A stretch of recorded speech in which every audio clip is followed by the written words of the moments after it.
حمزة سعادة يوتيوبر وصانع محتوى عمره 20 سنة. هو فلسطيني الأصل وعايش في هيوستن بتكساس. عنده Hi, how are 6 you? ملايين I'm سبسكرايبر doing well. How are على you? تيك توك، أكثر من 3 مليون على قناته الأولى على يوتيوب. ومؤخرا عم نشوف فيديوهات لإله عم تنتشر بكثرة، وهي بيحكي فيها أو بيعمل فيها هيك I'm from Palestine. مقابلات، خلينا نسميهم، على تطبيق أوميجل أو ويب سايت أوميجل مع ناس من إسرائيل أو من مؤيدي إسرائيل. Thank you for being on. So Hamza, we've been seeing your videos and I mean, they're going viral and some of them are just plain infuriating given the reactions of some of the people you chat with. But before we get into your content, I want you to introduce yourself to our audience. Who is Hamza? Yes, so my name is Hamza Saada. I go by Absorber on the internet. I've been doing social media since I was 12 years old, and I'm 20. So, uh, yeah, I've been doing it for quite a while now. And I didn't take off until maybe 4 years ago, 5 years ago, from doing gaming videos and for playing video games, just recording myself playing games. And I also did these Omegle videos that you see now where I meet random people, but I was doing that with my fans. That's how I interacted with my fans, and that's how I discovered the application to meet random people.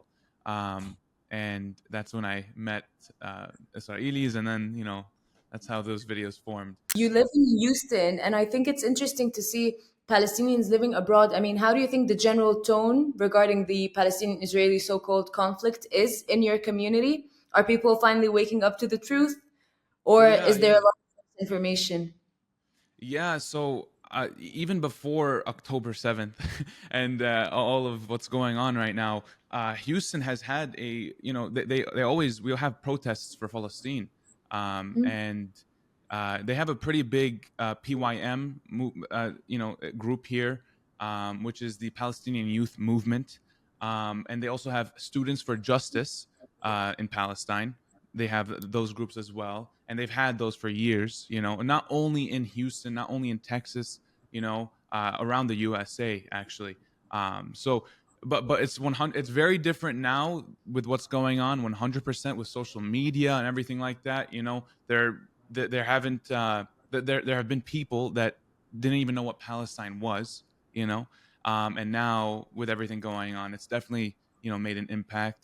Even a few weeks ago, actually, in Austin, Texas, which is like a 3-hour drive from where I am, there was one of the biggest protests for Palestine in the U.S. With 50,000 people showing up in solidarity for Palestine, which is amazing. So it's good. It's good. There's definitely two sides, but I think for the majority of it, people are waking up.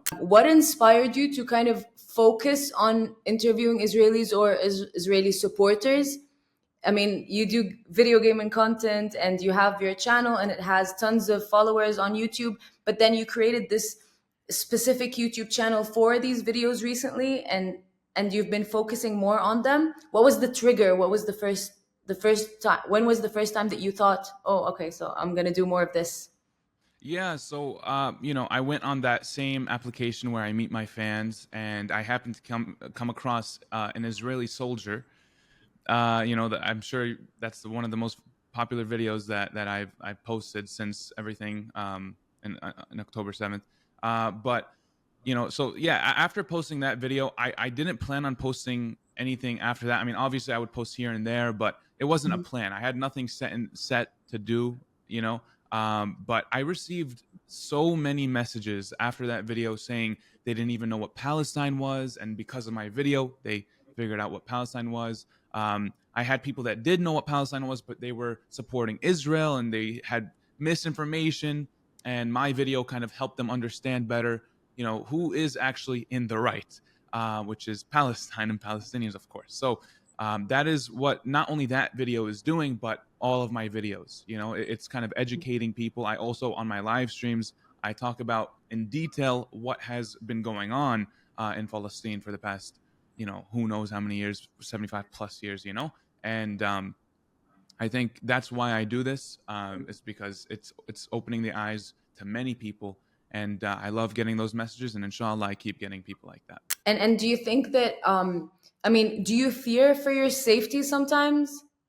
Of course, no, of course. I try to be anonymous online with where I live exactly, but it's kind of gotten out there for the past few years, so I can't really hide from that. So definitely, safety is 100% something that I'm worried about. But it's sad. It's sad that I even have to worry about my safety for speaking about the truth, speaking about Palestine. It really is, as a Palestinian, even.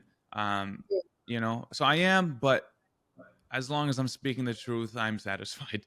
Do you think your own perspective or let's say understanding of the Israeli-Palestinian again conflict has evolved through your conversations with Israelis or Israeli supporters? I think as a Palestinian, I think all Palestinians know that Israelis kind of view Palestinians as lesser than humans, and I think we all know that. But I think experiencing that, very blatantly, I would assume even an Israeli soldier would hide something like that, but to blatantly just say that we must end Gaza and all of these hateful things that I've been hearing, and there's some that I don't want to say, but I think that's what the most surprising thing was, I guess, is like they are not even willing to hide it. I think we all knew that, but just experiencing that was a little different. What kind of impact, Hamza, do you hope your content has? I mean, both within the Palestinian community and beyond. I hope my videos empower the Palestinian people from watching my videos, knowing that the truth is getting out there. And to the outside people, to the people that may not be Palestinian that are watching my videos, I hope that I receive more messages that kind of that support Israel, that are maybe opening their eyes a little more, and wanting to do more research, and not just listening to a Fox News headline or a CNN headline and just believing that. I think it's more important to do your research, and not even just watch my video and think that's your research. I hope that's the start of something that they can go ahead and maybe open a book because of my video or something like that.